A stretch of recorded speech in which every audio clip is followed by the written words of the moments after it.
Bueno, muy buenas tardes para todos, buenos días o buenas noches. El tema que debo presentar el día de hoy es sobre los tatuajes, ¿no? Todo lo que conlleva o la controversia que hay en cuanto al trabajo, a las expectativas que tienen las personas que los contratan, ¿no? Y bueno, yo creo que es muy importante conocer del tema para poder hablar de ello, para ser más subjetivos. Y bueno, vamos a empezar. Esto es para la materia de competencias y es un plan de escritura para un texto argumentativo. Entonces les voy a leer primero mi tesis para que entendamos y después de ello les voy a empezar a explicar. Bueno, durante la última década en Colombia conseguir un empleo teniendo tatuajes en alguna parte del cuerpo es complejo y hasta difícil. Ellos se evidencian en las empresas colombianas y sus requerimientos, puesto que se necesitan una buena presentación personal sin tatuajes, o sea, eso no quita la presentación buena, para obtenerlo sin ser señalado con algún modelo o estereotipo. Entonces vamos a partir de allí. ¿Qué hace que un doctor, que un abogado, que un juez, que un docente tenga tatuajes y hace que su calidad de trabajo sea menor o mejor que la que el que tiene, o el que no tiene tatuajes, perdón, ¿no? ¿Qué hace que esa persona que no tiene tatuajes tenga cierta ventaja sobre alguien que sí los tiene? Porque desde qué punto de vista estamos viendo los tatuajes. Entonces, si nos vamos a ver desde dónde existen los tatuajes y más allá, hablamos de algo que nos identifica, ¿no? Si vamos a nuestras raíces acá, los muiscas, ellos también tienen unos símbolos, ¿cierto? En sus cuerpos. Y si hablamos desde los egipcios, también tenían unos símbolos, ¿cierto? Y le daba incluso hasta un estatus a alguien, ¿no? Eh, si hablamos, no sé, por ejemplo, de las Fuerzas Armadas, ellos también utilizaban tatuajes para hacer parte, ¿cierto?, de su armada. Si hablamos de las cruzadas, en mucho tiempo también tenían algún tatuaje, algún símbolo que los ayudaba a identificarse. Entonces, si vamos desde muy, muy atrás, desde las raíces, podemos evidenciar que el tatuaje no es solamente algo ahí, sino que es un lienzo que nos ayuda o nos permite identificar y estar dentro de esto.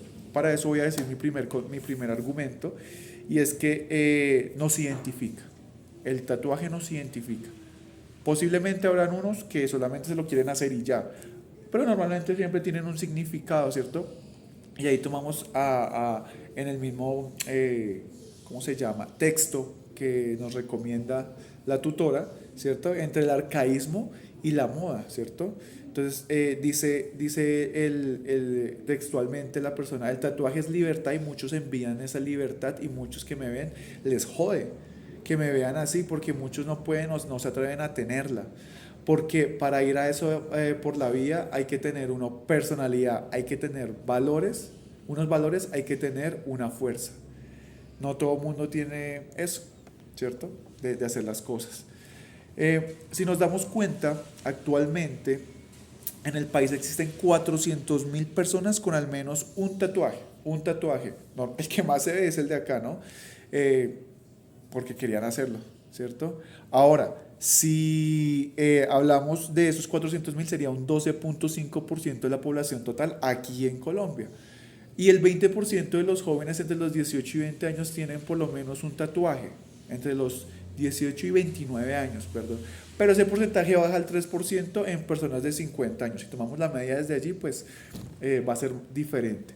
Si lo hacemos a modo mundial, ¿cierto? Tendríamos el 38% de la población mundial lleva algún tatuaje, entre ellos está el 10% son europeos y es un fenómeno en pleno crecimiento que cada día atrapa más gente. Cada día me incluyo, yo no tengo ningún tatuaje, pero sí quiero hacerlo y porque tiene un significado especial, en este caso con mi hijo.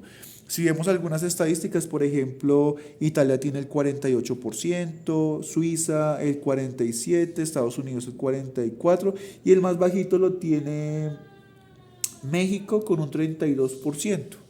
Un 32%. Entonces, esto es tomado de la fuente de la Universidad de Costa Rica en el año 2016, el 25 de enero, ¿cierto?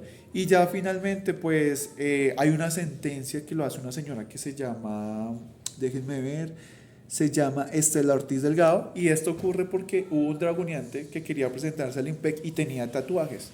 Entonces, Le dijeron que no era apto porque tenía tatuajes, pero cumplió con todas las pruebas de aptitud, con las pruebas físicas, con todo. Pero como tenía tatuajes, entonces no era apto. Entonces se hizo un fallo, ¿cierto? Y ella declaró, o en la sentencia dice, que sentó un importante precedente. Los tatuajes como expresión de la personalidad no pueden afectar el derecho fundamental al trabajo.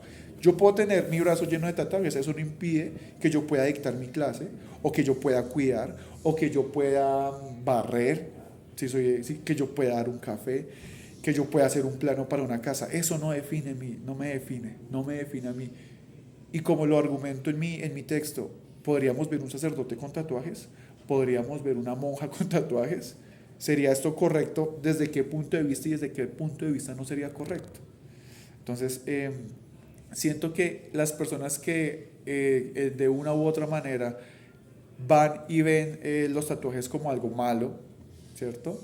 Porque es un tatuaje y no ven la esencia de la persona. Hay muchas personas que no tienen tatuajes y no tienen calidad, ¿cierto? No son unas personas calidosas.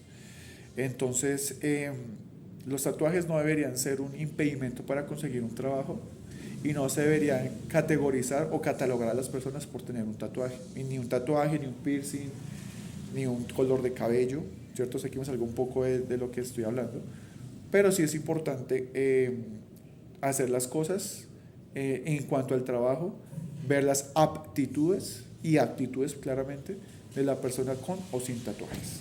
Muchísimas gracias, mi nombre es Jason Vaquero y esto fue para la clase de competencias ciudadanas. Muchas gracias.